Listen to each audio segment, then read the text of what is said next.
Last వీడియోలో ఇది ఒకటి మాత్రం చూపించాను కదా, ఇంకేమేమి తెచ్చిందో చూపిస్తాను. ఫస్ట్ ఏంటంటే చేచి నాకు అక్కడి నుంచి గాజులు తెచ్చింది. త్రివేంద్రం కదా, సో అక్కడ గాజులు అవి బాగుంటాయంట. మాకన్నా ఎక్కువ వెరైటీసు అన్నీ బాగా దొరుకుతాయి అని చెప్పేసి ఇక్కడ చాలా ఎక్కువ రేట్ అండి గాజులు. అసలు డజను 120 రూపాయలు కూడా తీసుకున్నారు తెలుసా. మొన్న అయితే సాదా గాజులు కట్ట ఉంటుంది కదా, అది నాకు రెయిన్బో గాజులు తెచ్చింది. ఎలా ఉన్నాయి నాన్నయ్యి? రెయిన్బో గాజులు అన్ని డ్రెస్సుల మీదకి మ్యాచ్ అవుతాయి అన్నమాట. ఇది తెచ్చింది మట్టి గాజులు. ఇదొక కలర్ తెచ్చింది అనమాట, సాదాగా ఉండేది.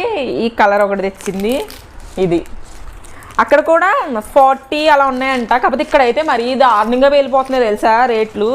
ఈ కలర్స్ గాజులు తెచ్చింది. వాళ్ళ ఆంటీ ఉంటారనమాట, వాళ్ళ అత్తయ్య, మేనత్త. సో ఆవిడ చేతితో చేసిన అప్పడాలు వాళ్ళ ఇంట్లోనే చేసుకుంటారనమాట. ఇక్కడ వాళ్ళు ఎక్కువ అప్పడాలు ఇంట్లోనే చేసుకుంటారు. వాళ్ళ ఇంట్లో కాచిందంట కరపెండలం దుంపలు తెచ్చింది, అట్టికాయలు తెచ్చింది అనమాట. ఈసారి ఆ పేడ ఇంకా మునగ ఏంటంటే పచ్చిమిర్చి, మాకు ఎలా వచ్చేస్తుంది పచ్చిమిర్చి తేలేదు అనమాట. అంతే. ఇవైతే తెచ్చింది. నాకు అన్నిటికన్నా నాకు ఇష్టమైన బ్యాంగిల్స్ వచ్చినాయి ఉన్నాయి కదా. సరే అయితే ఉంటాను, బాయ్.